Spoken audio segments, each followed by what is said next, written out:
Any against? Carried. Thank you. Right, item 9, the hearings panel report on the Taura O-Rakipaoa Northwest Arc Cycleway Section 3. Melanie, would you like to introduce that as the chair? So we had the hearings panel for the Northwest Arc, which was between Island Road near the University of Canterbury and the Matson's Road and Harewood Road T intersection, along Island, Aorangi Road, Condo Ave and Matson's Ave. You'll see the decisions on this are divided into different sections, including the Aorangi and Waireki intersection. The hearings panel went really smoothly. Everyone worked really well together, and all of our decisions recommendations were unanimous. And you'll see that there were 426 submissions, so there were lots of submissions, and there's a summary of those responses on page 30. And then we had 29 oral submitters during the hearing process itself. And then following hearing from those submitters, the panel members submitted 60 questions. There was a lot of questions. Some were the same, but we got really detailed responses from staff, so thank you for that. And then we were able to go on a site visit as well the week later, which was really good after hearing from the submitters. And that was attended by everybody. And you can see that Sam's put it together a really good report detailing everything that was discussed on. You see that on page 36. So I won't speak in any detail because you are able to read all the issues that were raised, really. The two sections that were the most difficult, I guess, or required the most deliberation were section 1 on Island Road between UC and Jelly Park, about whether that was one-way cycleways or a bi-directional one. And then the other one was the options around the Aorangi-Waireki Road intersection.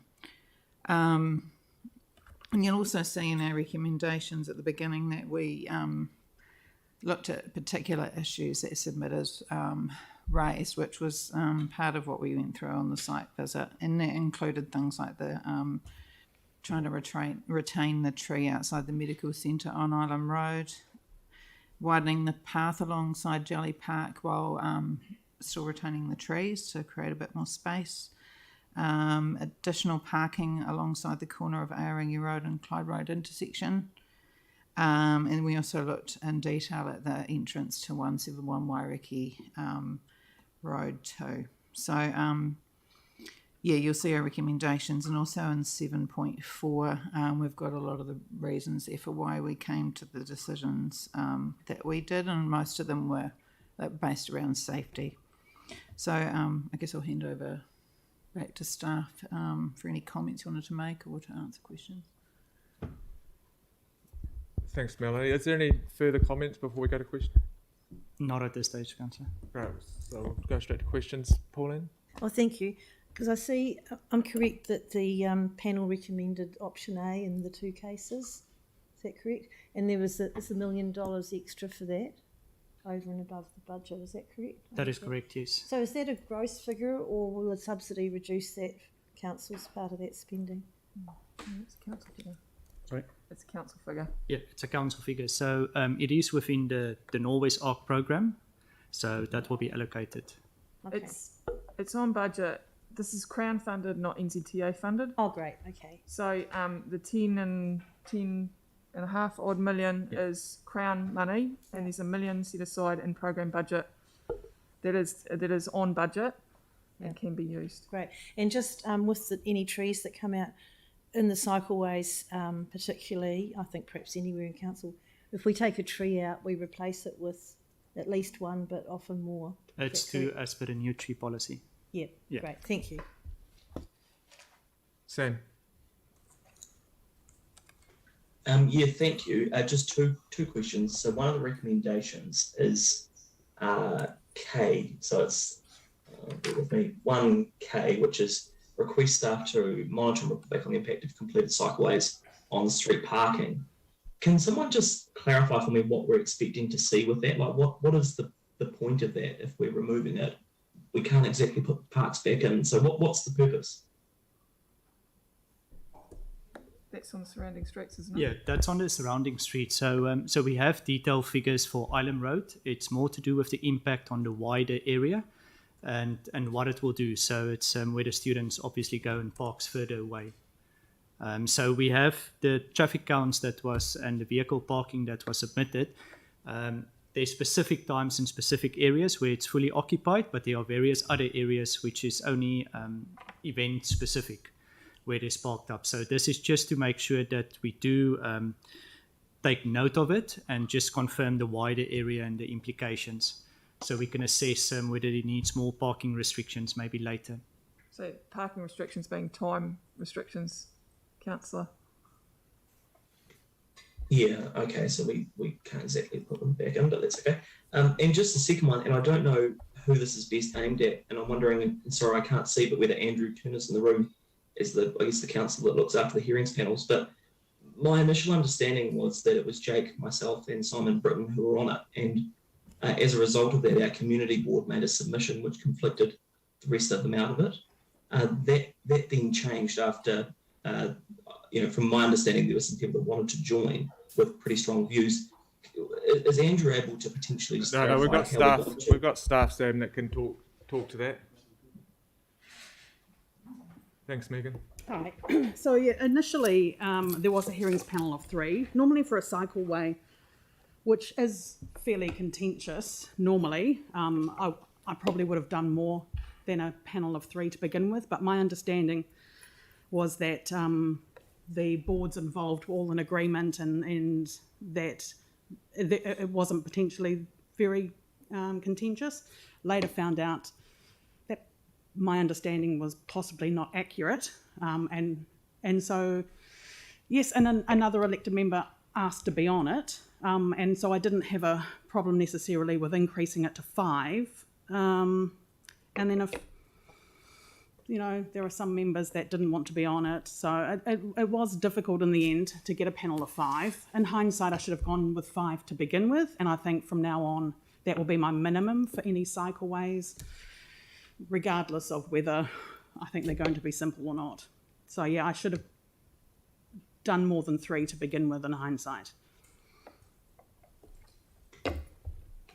Right, so, okay, don't worry. Sorry, did that not answer the question?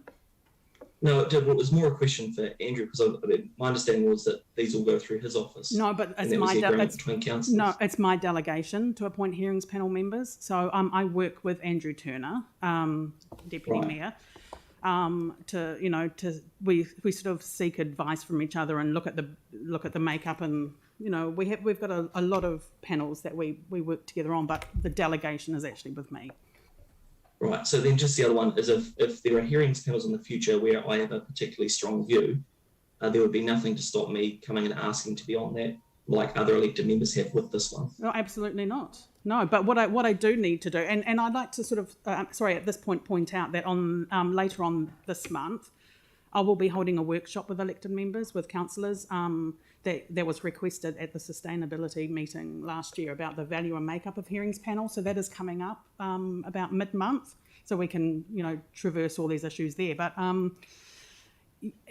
when I'm and I can go over at that stage what I'm looking for when I'm putting a panel together.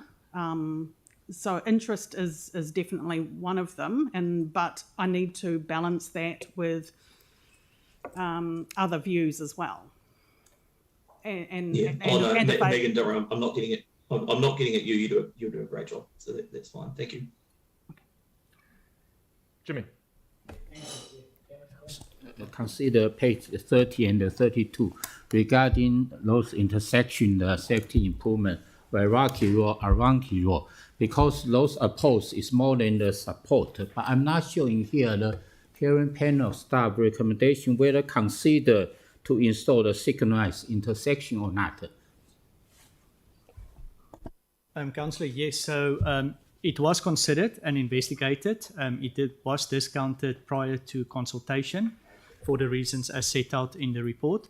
So we did a lot of early engagement with businesses, especially around the intersection, and we received a lot of feedback from them on the risks associated with the intersection, their requirements with amenity, and then, as I mentioned, all the near misses that they've seen and they've been part of in that location. So it's coming back to the fully signalized intersection. Yes, we did. However, there are wider implications if that's installed, and obviously pushing more vehicles on local roads instead of minor arterials, which is designed for it. Okay, thank you. Thanks, Jimmy. Phil. Thanks, guys. Just does everyone know, or does the public know about this yet? They don't. This will go out, and then that'll be in their eyes. It's been Okay, no, that's right. No, yeah, okay, yeah, sorry, that's what I mean. So they're all, general public is aware that the whole thing's going to be 40 kilometres an hour all the way along? Correct, I yes. suppose, if they've read it. So from the university all the way up to the end on Hayward Road will be 40 kilometres per hour, correct? Okay. One thing, was this a project that we got 10.5 mil for, and it was already in the system at 11.5, so we always knew right from the start that we had to put in an extra mil? No. So the reason for the options is through early engagement. We've obviously had a lot of feedback from residents, businesses, and everyone, and that's why we went with the two options on both sections. So it was because of consultation or early engagement that we went out with additional options. However, the option A on both does incur higher cost due to the nature of the construction. So it wasn't envisaged at the start. It's through engagement that we came about with the options. And that was discussed with councillors in the committee prior, before we went out to consultation. So we've done early engagement, and we got your feedback to say, should we go out with two options? Because one is more expensive, and that was the guidance we got. Okay, and just going forward, knowing a little bit about how inflation's taken off and things are getting a damn sight more expensive, if you go out and price it, which you will, and it comes back at 12.5 mil, we will have to find the balance. The government's only going to give us 10.5, nothing else. So if it came to 15 mil, we find the rest. If we decide to go ahead with it. If it did get that high. If it comes in at that sort of cost escalation, we'd be coming back and having conversation with the committee. Okay. And one other thing, sorry, Mike. One other thing, just the other day, down by the Latimer Motor Lodge, where that cycleway comes into Latimer Square, we had a road, and we put those things called sharrows on it. Is that what it is? The bikes ride down the middle of the road, or are available to ride on the road? Why did we not just do that in Aorangi Road? Because Aorangi Road, to me, seems a lot quieter than, I can't remember, Gloucester, is it? Worcester. So Councillor, firstly, with the vehicle numbers, so originally years ago it was considered as a greenway. However, the current vehicle numbers goes up to 4,000 vehicles a day on Aorangi Road, so it's actually not that quiet. All right. Okay. And as part of the MCR standards, obviously the separated cycleway to make it safer. So there are quite high numbers at the moment on Aorangi Road. But it was considered as an option in the development of the design process. So we looked at all options through that development. I'm sure you did. I'm sure you did. Yeah. And the other thing, the last thing is, out of the 190 submitters who said they preferred option A, which is fine, and that's what Melanie's gone with, do they have to come from the area, or can they live in Timaru, for argument's sake? Do they have to, if all the submitters who say, oh, this is lovely... Have you read the analysis of it? It's very clear where it goes to local community, outside of that community. Yeah, I've read that. Yeah, I've read that, yeah. So, I just wondered... So in all of our consultation, and all of our projects, for all of our consultation, you don't have to be a local to provide your opinion on what it is. Some of these projects, and these cycleway projects are like it, they affect people right across the city. There are people that live over in the hills and want to cycle to Kaiapoi, and they want to be on a separated cycleway.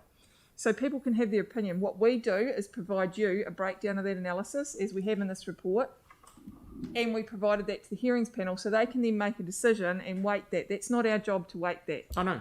That's the hearings panel's job to weight that. Okay, yeah. And they've done that and they've come up with their decision and they've asked us all sorts of questions along the way around that. Okay. So we try and give you all that information so that you can make an informed decision. Thank you. Thank you, Mike. Thanks, Phil. Sarah. Thanks so much. Really good to see how much early engagement there was ahead of the design coming out, which was really good to see. Actually, I've just got a question back for Megan, I'm afraid. Sorry. I'll bring up, she can go here. Stay there. There you go.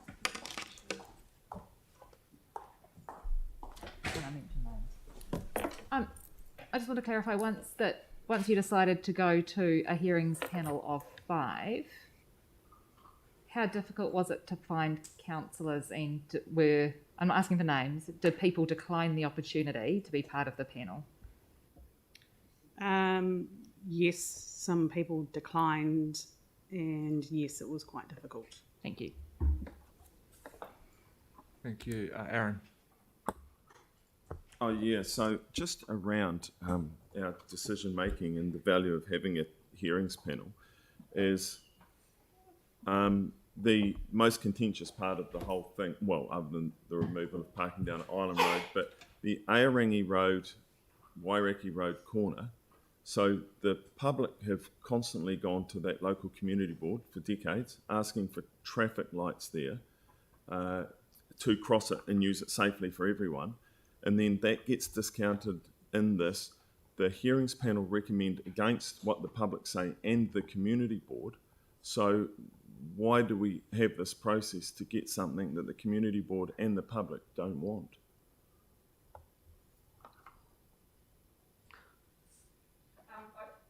So I think from a technical perspective and the feedback that we got from the community, Yanni addressed that before by saying we engaged with those directly affected as to what they wanted. So I'll get Yanni to repeat that for you. Yep. Correct.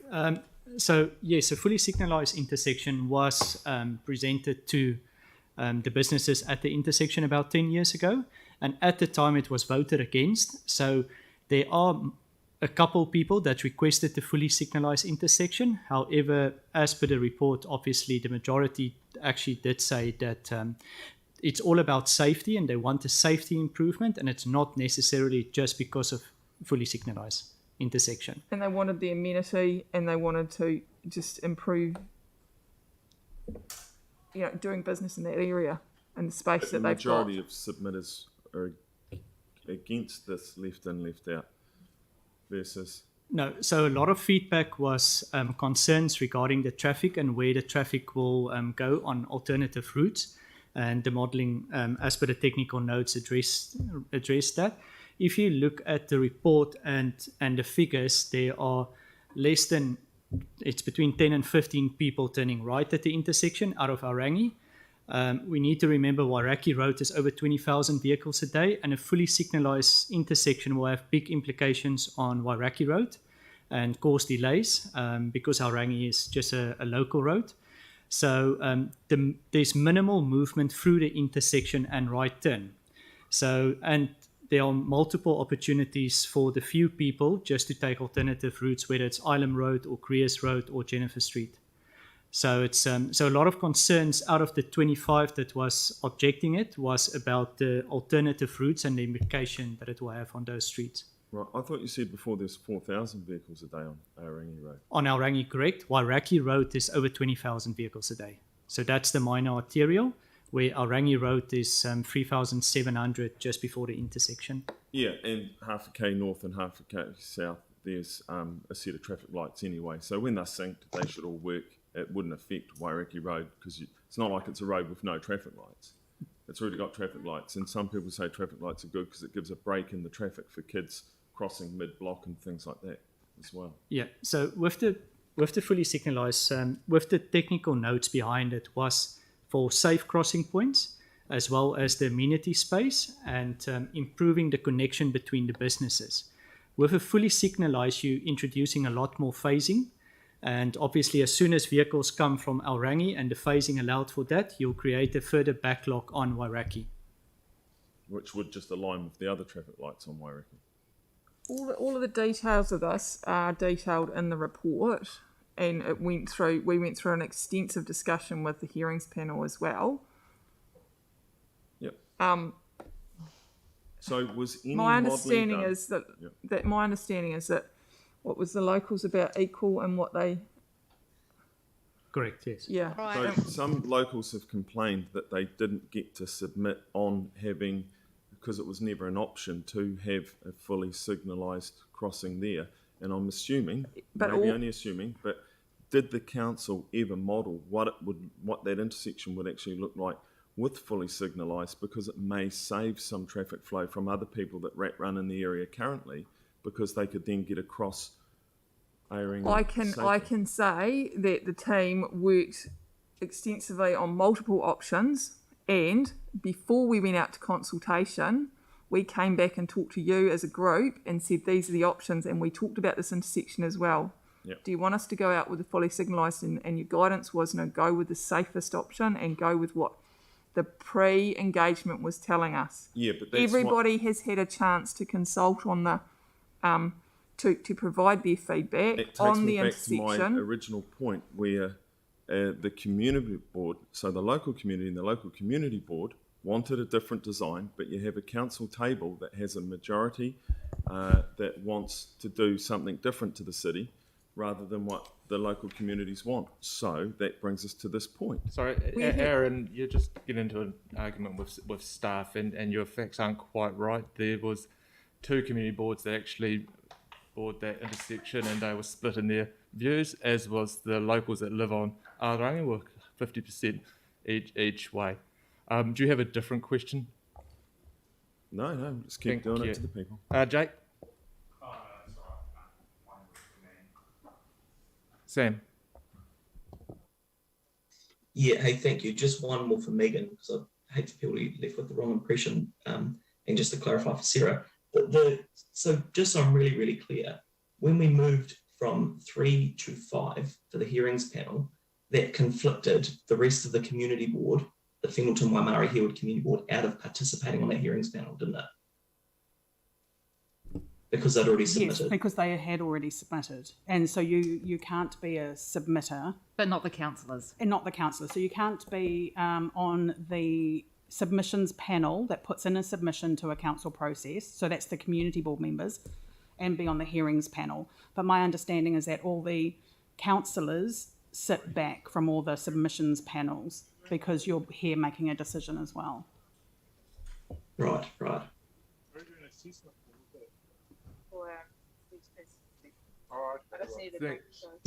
Any other questions?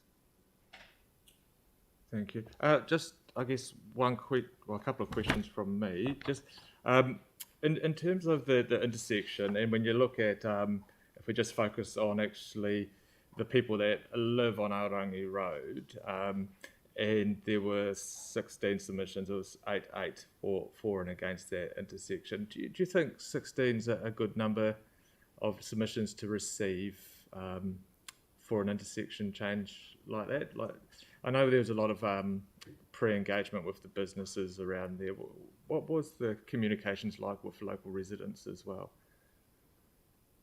It's so all the consultation material was hand delivered to all the properties. And we had multiple open days where public can give their views. So we've had at least 30 a day that came, and a lot of people, we've discussed it, although they might not have submitted. We discussed them through the design.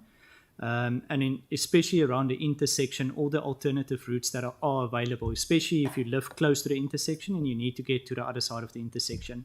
However, if you live closer to Island Road, there are multiple alternative routes. So although all of them might not have submitted, we did have quite a feedback at the open days, and we spoke to the public through the designs. Okay, thank you. And my other thing's more around the resolutions and resolution F. Is that actually a resolution, or should they all just be? Should F be pushed down to where G is?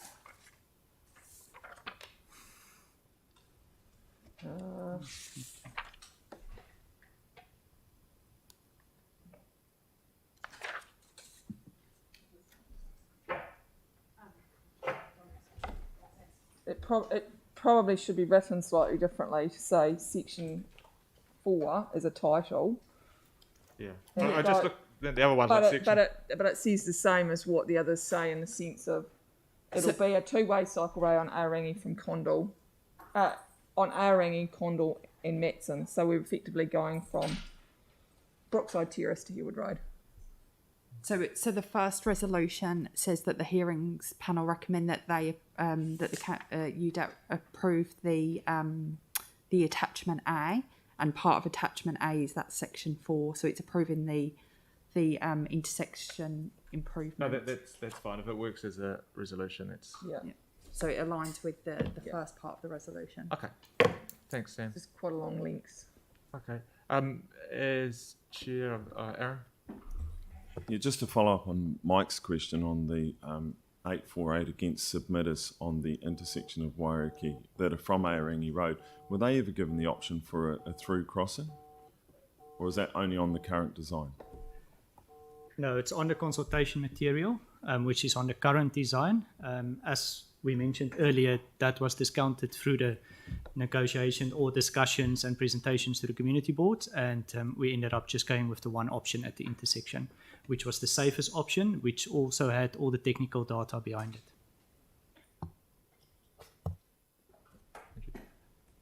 Melanie, as the chair of the hearings panel, would you like to move this? Do you have a seconder? Do you want a second even though you've got a conflict? Pauline, did you? Yeah. Pauline, okay, we'll go into debate. Do you want to open it, Melanie, or do you just want to close it? Okay, Pauline.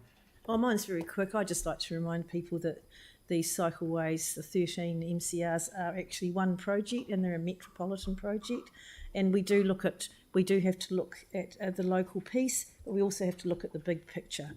And I think as each one of these is implemented, the benefits increase incredibly across the city. And I personally am getting a lot of incredibly good feedback on these cycleways. So just thank the team for the incredible work, because I know they're complex, and I know that having worked very closely with one of the first ones, the Papanui Parallel, that staff put in an incredible amount of time in that pre-engagement period, because we know the benefit of doing that spade work first. Don't just launch in and make the thing. It's a huge amount of time. Pre-engagement, working with community boards, presentations, briefings, public drop-ins, consultations. It's massive before we even start it. So just remember that it is a metropolitan project, the 13 MCRs, and once they're all done, we'll get on to the connections, and our city is going to be so good as a result. So I'll be supporting this today. Thank you. Thank you. Does anyone else want to talk to this? Phil?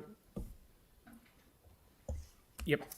One thing I do see here is where we are taking out, we can go out of our way and take out trees and replace them, which is great.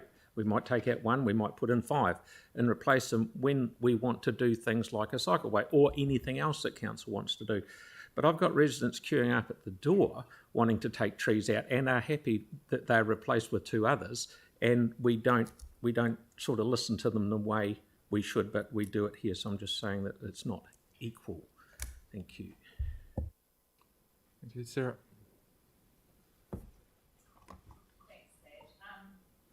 Oops.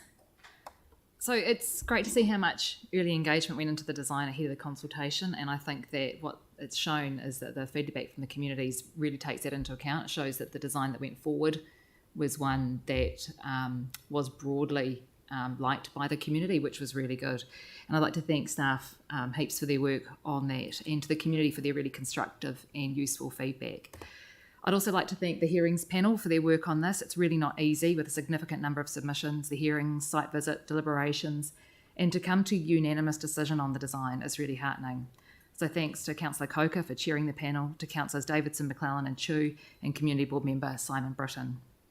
There's plenty of research and evidence on the benefits of cycling in cities, both internationally and here in Aotearoa. The National Transport Agency Waka Kotahi lists these as more livable towns and cities, improved conditions for travelling within towns and cities, stronger local economies, reduced costs for council, less impact on the environment, and healthier and more productive people. We also know that providing cycling infrastructure responds to what a significant percentage of people say they want. NZTA research shows that 60% of urban New Zealanders view cycling as a great way to get around towns easily and efficiently. And 1/4 of urban New Zealanders have cycled in the past year, with 20% of those being commuter trips. 70% are supportive of cycling in their communities. Internationally, a new study involving over 100 European Union cities shows that new COVID-era cycling infrastructure has already grown cycling rates by 11 to 48% in the cities, which could generate between $1 and $7 billion in health benefits alone if the infrastructure is kept. Research by a health sciences expert at Simon Fraser University and published in the International Journal of Behavioural Nutrition and Physical Activity has shown a direct correlation between cycling infrastructure and a rise in those switching to commuting to work by bike. We have seen that play out in Christchurch, with increasing numbers of people biking around the city. Cycle trip numbers into the central city have increased 80% since counts began in 2016. And importantly, there's been an increase in the number of women cyclists counted, 41% up compared to 2016, with 32%. Over 20% of our population aged 16 plus do not have a driver's licence, and sales of bikes, especially e-bikes, are booming, especially in our older populations who are keeping active much later in life and loving the cycleways. There are those who simply can't see themselves on a bike, but the evidence is clear that many people do, and many more would, given safe infrastructure.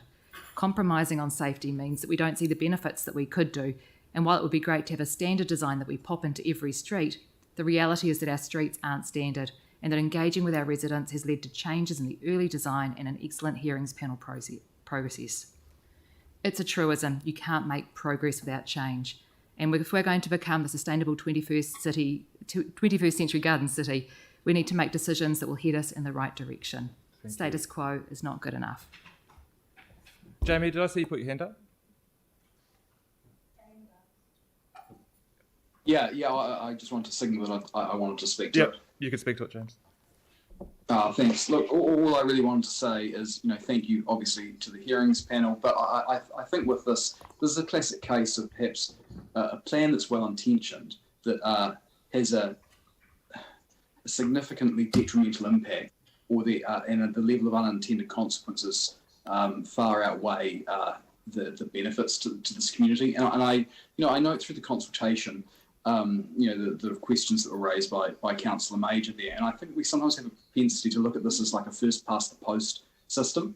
And I think what really shouldn't be lost in this is the weighting of local knowledge, community board and residents. When you go through these consultation processes, where someone on O-Rakipaoa Road, for example, is going to have more credibility, in my opinion, than someone that perhaps lives in Timaru or may not use this cycleway. The one thing, because I'm conscious of time, that I do want to bring up, is the banning of the right-hand turn onto from O-Rakipaoa Road. And I think what's really clear with this is that this is just going to result in significant amounts of vehicles running through local streets that are just not designed to be able to cope with that increased volume of traffic. So I don't know where the data is that supports the fact that people genuinely want to be cycling down O-Rakipaoa Road, but I strongly suspect there's going to be more vehicles that are now forced to rat run off O-Rakipaoa Road than there will be cyclists actually using the cycleway. So I just want to go back to the fact that I think that this is systemic of something that's well-intentioned but carries with it far more unintended consequences. I think the best course of action, the only sensible course of action, is to send this back to the drawing board, and I will not be supporting the recommendations. Thanks, James. Anne. Kia ora, thank you. I'd like to acknowledge particularly the thorough and expert knowledge of our staff, which has been evident in their patient responses to elected members' questions, who are needing to be reminded of the fact that they were involved in the decision-making process all the way through, and that staff were given the direction to go with the safest option. And we see this in what we are considering today. It's interesting that only 12% of submitters were opposed to this plan. And of those, 29% of university students, who will be the majority of people who will use this, were saying that they would cycle more if they felt safe. This is all about safety. And we have before us a great plan that had unanimous support and a recommendation from our hearings panel, and which I am delighted to support today. Thank you. Is there anyone else that wants to talk? Aaron? Yeah, just want to raise a couple of things here,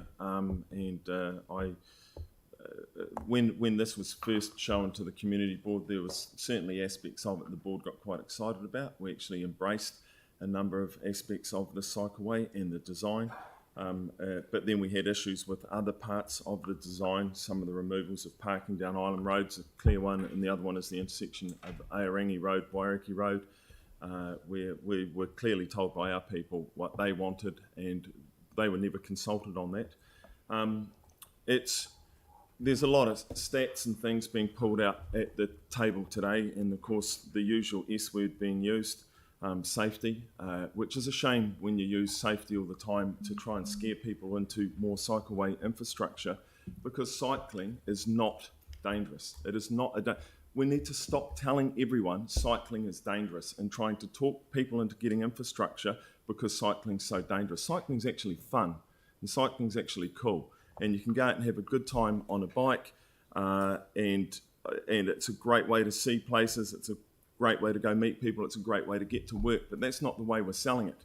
And I think this council's failed in the last 10 years since we started doing our major cycleways program. The numbers by now should be at least double what they currently are. And if this was a business model and we were spending that much money and getting those kind of returns, everyone would be fired. It'll be like if you're on the board of Westfield and someone will go, why did you put the Westfield in Darfield? It didn't work. Of course it didn't work because you didn't sell it right and you put it in the wrong location. People of Christchurch feel like the cycleways are being done to them, whereas we should have taken them on the journey, and we should have people chomping at the bit to be getting cycle infrastructure in their neighbourhoods. The numbers are going to plateau because you'll get to a certain number because we've scared others off cycling. On average, 10 people a year in New Zealand die cycling. 36 people die as pedestrians and 115 people drown, 300 odd are killed in cars, 900 have suicide. But we don't call a lot of these other things as dangerous. Parents aren't making their kids wear life jackets at the beach because they're so scared, but they won't let them bike to school. Stop calling cycling dangerous. Start making cycling fun, make it more acceptable, take the public on the journey. This council's created its own bike lash, and that's why there's so many people that when they are forced to rat run around streets and people see behaviour change like that, it's the wrong behaviour change. And it is easy to get an economist to look at our numbers and say that the decisions we're making are actually increasing our carbon footprint. So stop patting yourselves on the back and get out and let's make some changes to the city to actually make cycling fun, popular and cool, which is what it should be, because it's not dangerous. Thanks, Aaron. Anybody else? I'll before you wrap up, Mel, I'll just say a couple of things. Like, I'd like to thank staff as well. It was an excellent pre-engagement, which actually helped shape the design. You know, going out to community groups, residents, businesses, really helped shape the design, which ended up with two design. And they obviously had guidance from councillors as well. So I was actually quite pleased to see the bi-directional one come through as a consultation part. Was actually quite surprised with the result. I've actually always been quite keen on bi-directional cycleways, so I was quite surprised actually with the result of the consultation. I would have thought there would have been a lot more supportive of bi-directionals, but it's actually clear that people would prefer to go on the one-way cycleways, which is good to see. And so bi-directionals have the place, and so do one-way cycleways, and it's ensuring that we get these in the right place. And I think we've done this with this design. You know, it's quite interesting when you look at some of the results of the consultation intersection, when you look at the local community, how they were affected. You know, it was pretty much split down the middle.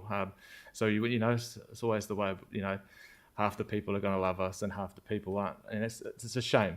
But I think when you get these things implemented, they actually start to realise actually they are quite good and valuable. And we're seeing that across the city now with our Cycleway infrastructure that's going in, and then people are getting on them and they're actually really enjoying biking, which is great to see. The Norwest Arc, which already has quite a bit completed on it, is actually a really good route for people on that side of town. And I've had a lot of positive comments about it, and a lot of people looking forward to that link right across. O-Rakipaoa Road as well is a local road. It's already well over what should be going on there. So I think that community will benefit with a reduction of cars, and a much more better amenity for them as well. So look, thanks to the hearing panel. It was a good panel to be on. It was good to represent the community on there, and I think we came out with a good outcome, and I'm be hopeful that all councillors will support it, but I don't think that will happen, but I'm sure we'll get a good result. So thank you. Mel. So I just wanted to quickly sum up the hearings panel. We went into this with a completely open mind. I think we were all 50-50 on where we were sitting, with decisions on all the sections actually until right at the end. We listened to all the submitters and we asked many questions so we could make the fullest decision possible. And any decision we made could have been different if a member of the panel had had a differing view, but this didn't happen and it resulted in a unanimous result and recommendations. This Norwest Arc means that once it's complete, anyone from Cashmere, Hoon Hay, Summerfield, Spaden, my area, could bike safely all the way to Papanui. With the university being a key employer, as well of course full of students, many of which are young, but not all, safe cycleways to and from this location are incredibly important. Once this is complete, those from Papanui could bike through to the university safely. This not only increases the equity of accessibility, but increases safety and is another step in our progress towards mitigating and adapting to climate change. The decision around the O-Rakipaoa intersection is the right one in my opinion. Putting in a full signalised intersection would dramatically increase the traffic on O-Rakipaoa Road, decreasing its safety, and it would result in the stalled traffic on Waireki Road that the staff mentioned earlier. And I also find it exceedingly disappointing actually that some of the councillors against the proposal refused to be on the hearings panel when asked, so they could take the opportunity to attack it at the meeting today rather than be on the panel putting forward these recommendations. I encourage councillors to support the panel's recommendations with the safety of everyone, but particularly our young people in mind.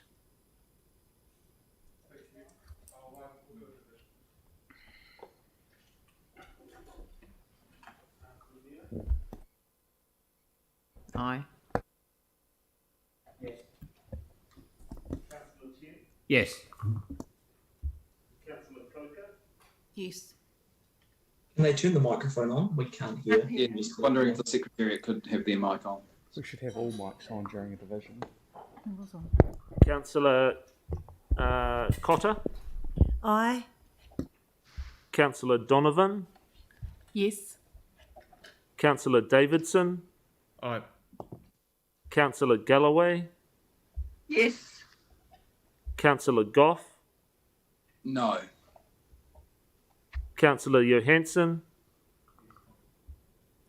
I've stood back from this, so. Councillor Kewen. No. Councillor McDonald. No. Councillor Major. No. Councillor McClellan. Yes. Councillor Scandrett. Aye. Councillor Templeton. Aye, though abstaining on F due to conflict.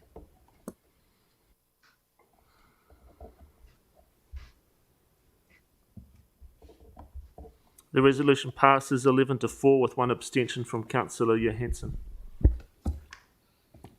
Sorry, I'm not an abstention. I haven't participated. I've stood back from the table. So. Thanks, Gianni. Okay. So it's carried. I'm now going to vacate the chair and let Tim chair the last three items, which are papers that would have previously gone to the Regulatory Performance committee which he chaired.